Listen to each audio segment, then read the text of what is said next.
Michel Gir, bonjour. Bonjour Karine. Vous êtes associé gérant du cabinet GmbA, donc un cabinet comptable. Je sais que ça ne va pas vous plaire, cette terminologie. Oui, cabinet comptable. Mais avec vous, on va constater qu'on a une image très réductrice de cette profession. Oui, cabinet comptable, ça je ne peux pas. Cabinet d'expertise comptable, fiscale, sociale, d'audit et de conseil au service des dirigeants, là oui. Alors c'est un spectre très large. C'est un spectre très large parce que ça répond à la demande de nos clients qui sont principalement ils vont de la TPE à l'ETI. C'est un choix, ça, délibéré, de ne plus s'intéresser à cette taille d'entreprise? C'est l'ADN des fondateurs de ce cabinet qui était plutôt destiné aux grands comptes. Alors, c'est quoi la valeur recherchée? C'est la proximité? C'est la proximité, c'est cette reconnaissance immédiate qu'on ressent quand on a donné le bon conseil, quand on a fait le bon accompagnement. C'est cette reconnaissance, d'ailleurs, qui fait partie des valeurs qu'on défend. C'est vraiment important, la reconnaissance. Et alors, parmi ces valeurs, vous développez aussi une stratégie de niche?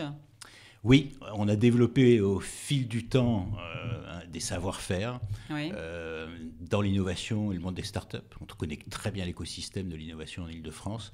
Le secteur ESS, donc le monde des associations, des fondations que nous vivons au quotidien sur un site. Le secteur artistique culturel.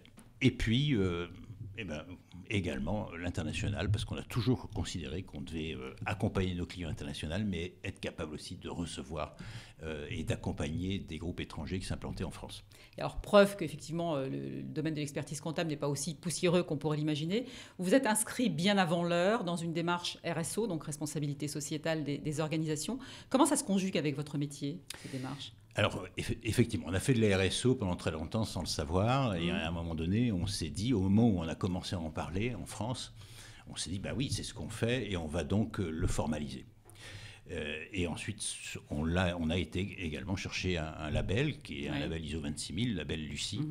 Et ça nous a aidé énormément, ça nous a structuré, ça nous a aidé en matière de gouvernance, de management. C'était cohérent avec votre démarche. Et c'était très cohérent, on a été beaucoup plus loin avec cette démarche-là. Et on fait du prosélytisme et on explique à nos clients tous les bénéfices qu'il y a à tirer de ces démarches. Alors, lesquels, justement ? Ces démarches nous mènent à la performance globale. On est beaucoup plus performant en étant dans une démarche de responsabilité sociétale d'organisation qu'en dehors. On a une vision plus large. Et en plus, on est utile. Et en plus, on donne du sens. Et on peut dire que dans les périodes que nous vivons, c'est une réponse à apporter à des questions sociales, sociétales, environnementales et économiques, évidemment. Et visiblement, ça marche. Vous affichez quand même 15 millions d'euros de chiffre d'affaires, 150 employés.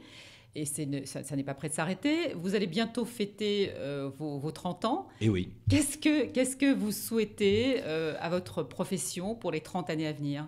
Souhait à notre profession et au-delà, c'est de réussir le mariage de l'humain et du digital. Je crois que c'est l'enjeu clé. Le grand défi. Absolument, le grand défi, le sapiens et le digital, qu'est-ce que ça va donner ? Et je le souhaite évidemment que ce mariage soit pour le meilleur. Et pas pour le pire. Non. Merci beaucoup Michel Gir d'avoir répondu à nos questions. Merci Karine.